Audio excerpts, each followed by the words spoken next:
দেখছেন আনন্দ টিভি সংবাদ, সঙ্গে আছি মুস্তফা কামাল তোহা। বাংলাদেশের সামুদ্রিক তটরেখার শৃঙ্খলা এবং নিরাপত্তায় দেশপ্রেমে উদ্বুদ্ধ হয়ে নিষ্ঠার সাথে দায়িত্ব পালন করে যাচ্ছে কোস্টগার্ড।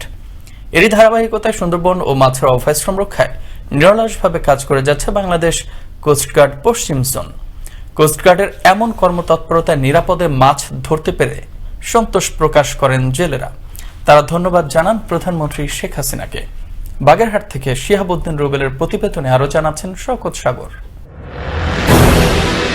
প্রতিষ্ঠা লগ্ন থেকে এখনো পর্যন্ত উপকূল ও চরাঞ্চলের মানুষের বিভিন্ন প্রয়োজনে বিদ্যুৎ গতিতে এগিয়ে এসেছে এবং আসছে বাংলাদেশ কোস্টগার্ড। দেশের উপকূলীয় জেলা খুলনা, বাগেরহাট, সাতক্ষীরা ও সুন্দরবন অঞ্চলের জনসাধারণের সার্বিক নিরাপত্তায় নিয়োজিত রয়েছে বাংলাদেশ কোস্টগার্ড পশ্চিম জোন। বিশ্বের অন্যতম প্রাকৃতিক ম্যানগ্রোভ ফরেস্ট সুন্দরবনের 4/3 এলাকার নিরাপত্তা নিশ্চিতকরণে নিরলসভাবে কাজ করে যাচ্ছে কোস্টগার্ড পশ্চিম জোন। এই জোনের আওতাধীন এলাকাসমূহে স্থানীয় জনসাধারণের সার্বিক নিরাপত্তা ও চিকিৎসা সহ বিভিন্ন সেবায় গুরুত্বপূর্ণ অবদান রেখে চলেছে কোস্টগার্ডের সদস্যরা। এতে সন্তোষ প্রকাশ করেন মৎস্যজীবী ও জেলেরা।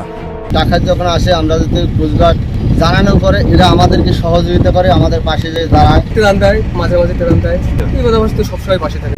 বাংলাদেশ কোস্টগার্ড আমাদের চিকিৎসা করে, কোস্টগার্ড আমাদের সবসময় পাশে আছে, ত্রাণ করান, চিকিৎসা করান, সবকিছু তারা দেয়।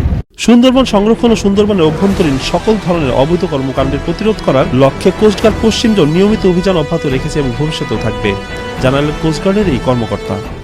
এখানে আমরা নিয়মিত যে টহল এবং অভিযান পরিচালনা করার মাধ্যমে যে সকল ব্যক্তিবর্গকে পাচ্ছি সংশ্লিষ্ট, তাদের বিরুদ্ধে আমরা যথাযথ আইনানুগ ব্যবস্থা গ্রহণ করছি এবং অবৈধ যে সকল জাল তা আমরা যথাযথ কর্তৃপক্ষের মাধ্যমে নষ্ট করি। নিরাপদ ট্যুরিজমের জন্য এবং যে মাঝি এবং জেলেরা রয়েছে তারা যেন নিরাপদে জীবিকা নির্বাহ করতে পারে, এই জন্য বাংলাদেশ কোস্টগার্ড পশ্চিম জোনের কার্যক্রম বর্তমানে অব্যাহত আছে, সামনে অব্যাহত থাকবে। বিশ্বের অনেক দেশের নৌবাহিনীর চেয়েও অনেক বেশি শক্তিশালী বাংলাদেশ কোস্টগার্ড। এই বাহিনীটিকে দিনকে দিন আরো আধুনিকায়ন করে যাচ্ছে সরকার।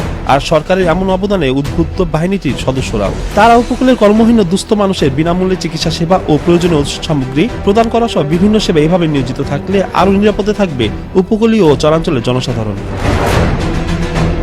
শওকত সাগর, আনন্দ টিভি, ন্যাশনাল ডেস্ক।